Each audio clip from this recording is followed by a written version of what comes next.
Hello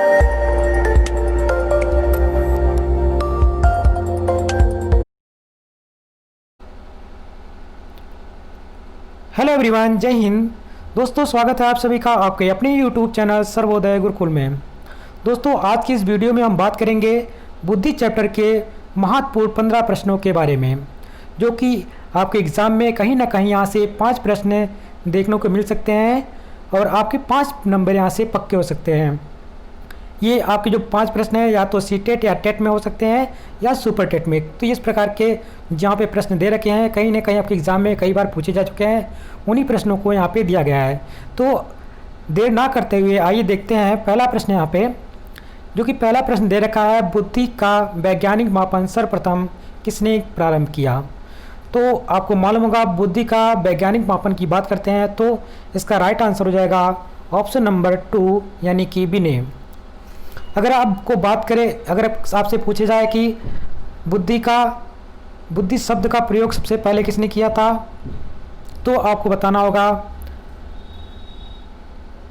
Galton ने सबसे पहले 1885 ईस्वी में बुद्धि शब्द का सर्वप्रथम प्रयोग किया था। और आपसे अगर पूछा जाए बुद्धि का वैज्ञानिक मापन सबसे पहले किसने किया था, तो अल्फ्रेड बिने साहब ने किया था। अगला प्रश्न है, प्रश्न नंबर 2 दे रखा है, मानसिक आयु के संप्रत्यय को किसमें महत्वहीन समझा गया। पहला ऑप्शन है बुद्धि लब्धि में, दूसरा है विचलन में, तीसरा है कुशलता सूचकांक में, जबकि चौथा है मानव प्राप्तांक में। तो इसका राइट आंसर हो जाएगा ऑप्शन नंबर 2 यानी कि विचलन बुद्धि में। प्रश्न नंबर 3 है, बुद्धि का द्विकारक सिद्धांत दिया था। तो बुद्धि का द्विकारक सिद्धांत किसने दिया था। द्विकारक की बात करते हैं तो इसको दिया था स्पीयरमैन ने। अगर द्विकारक आपसे पूछा जाता है तो भी स्पीयरमैन लिखेंगे। अगर आपसे त्रिकारक पूछा जाता है तो त्रिकारक में भी स्पीयरमैन हो जाएंगे। और अगर आपसे पूछा जाता है एक कारक सिद्धांत, तो एक कारक सिद्धांत आ जाएंगे बिने साहब। और एक कारक सिद्धांत को हम निरंकुशता का सिद्धांत भी कहते हैं। तो ये आपको ध्यान में रखना है। अगर आपसे एक कारक पूछा जाए तो बिने साहब लगाएंगे, द्विकारक पूछा जाता है तो स्पीयरमैन, और त्रिकारक पूछा जाता है तब भी स्पीयरमैन। अगर त्रिआयामी की पूछा जाता है तो गिलफोर्ड हो जाते हैं। गिलफोर्ड ने क्या दिया था, त्रिआयामी या त्रिविमीय सिद्धांत की बात करते हैं तो किसने बताया था, उसने गिलफोर्ड ने बताया था इसके बारे में। तो इसका राइट आंसर हो जाएगा प्रश्न नंबर 3 का स्पीयरमैन, यानी यहाँ पे पूछा गया था द्विकारक सिद्धांत, तो इसका राइट आंसर ऑप्शन नंबर 2। प्रश्न नंबर 4, बुद्धि का स्रोत है। पहला ऑप्शन है आनुवांशिक, दूसरा ऑप्शन है अधिगम का परिणाम, तीसरा ऑप्शन है स्व तथा वातावरण की अंतर क्रिया, जबकि चौथा ऑप्शन है उपर्युक्त सभी। तो इसका राइट आंसर हो जाएगा बुद्धि का जो स्रोत है इसमें से उपर्युक्त में से सभी हैं। प्रश्न नंबर 5, थॉर्नडाइक ने बुद्धि का कौन सा सिद्धांत प्रतिपादित किया। पहला ऑप्शन है एक कारक सिद्धांत, दूसरा है द्विकारक, तीसरा है बहुकारक, जबकि चौथा है त्रिआयामी। तो आपको मालूम है एक कारक किसने दिया था, बिने साहब ने दिया था। इसको निरंकुशता का सिद्धांत भी कहते हैं। द्विकारक किसने दिया था, स्पीयरमैन ने दिया था। त्रिकारक भी स्पीयरमैन ने दिया था, जबकि त्रिआयामी की बात करते हैं तो गिलफोर्ड साहब ने दिया था। यहाँ पे बहुआयामी था तो बहुआयामी का स्पीयरमैन ने नहीं दिया था। त्रिआयामी का उसने दिया था कि त्रिकारक सिद्धांत स्पीयरमैन ने दिया था, जबकि बहुकारक सिद्धांत की बात करते हैं तो बहुकारक सिद्धांत दिया था किसने, वो थॉर्नडाइक ने दिया था। इसको और भी नामों के नाम से जानते हैं, जैसे कि बालू का सिद्धांत या परमाणु सिद्धांत। तो अगर आपसे पूछा जाए बालू का सिद्धांत या परमाणु का सिद्धांत किसने दिया तो तब भी आप बताएंगे थॉर्नडाइक।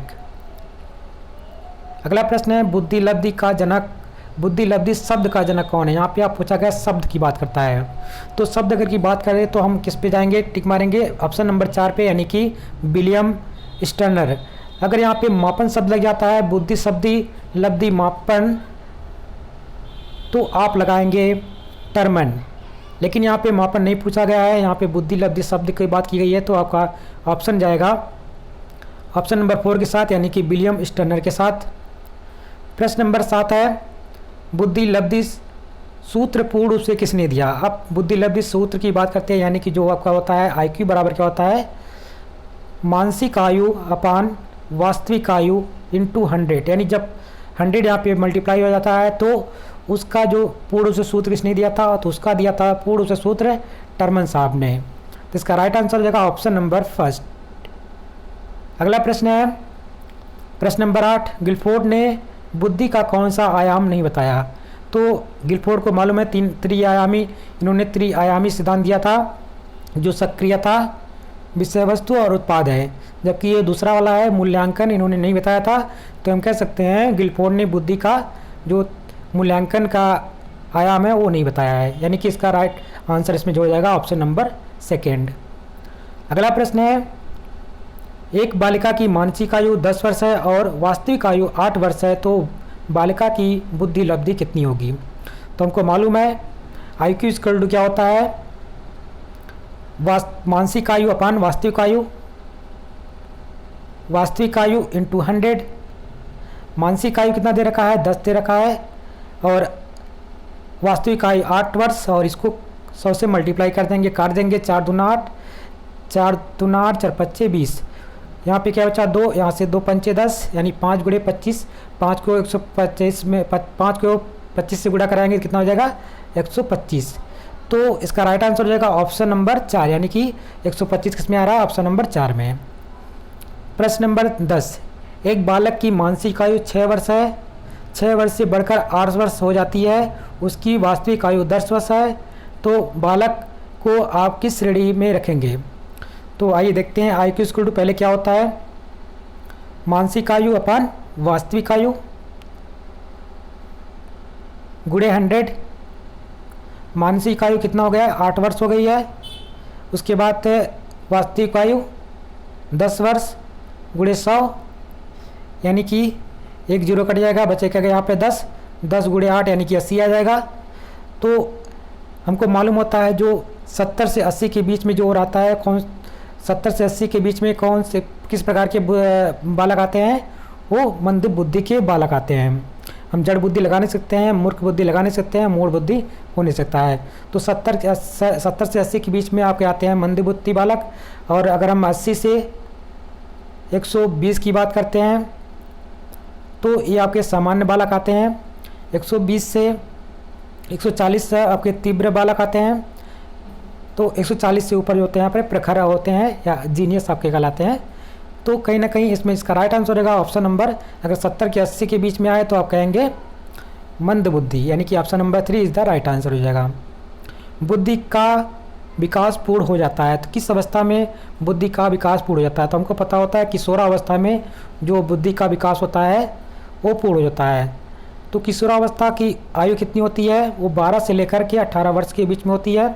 कहीं ना कहीं 12 से 18 के बीच में जो किशोरावस्था की जो बुद्धि का विकास होता है वो पूर्ण हो जाता है। तो इसमें आपको तो 12 वर्ष दिख ही नहीं रहा है, तो कहीं ना कहीं इसके मिलते जुलते जो ऑप्शन होंगे वही हो सकते हैं।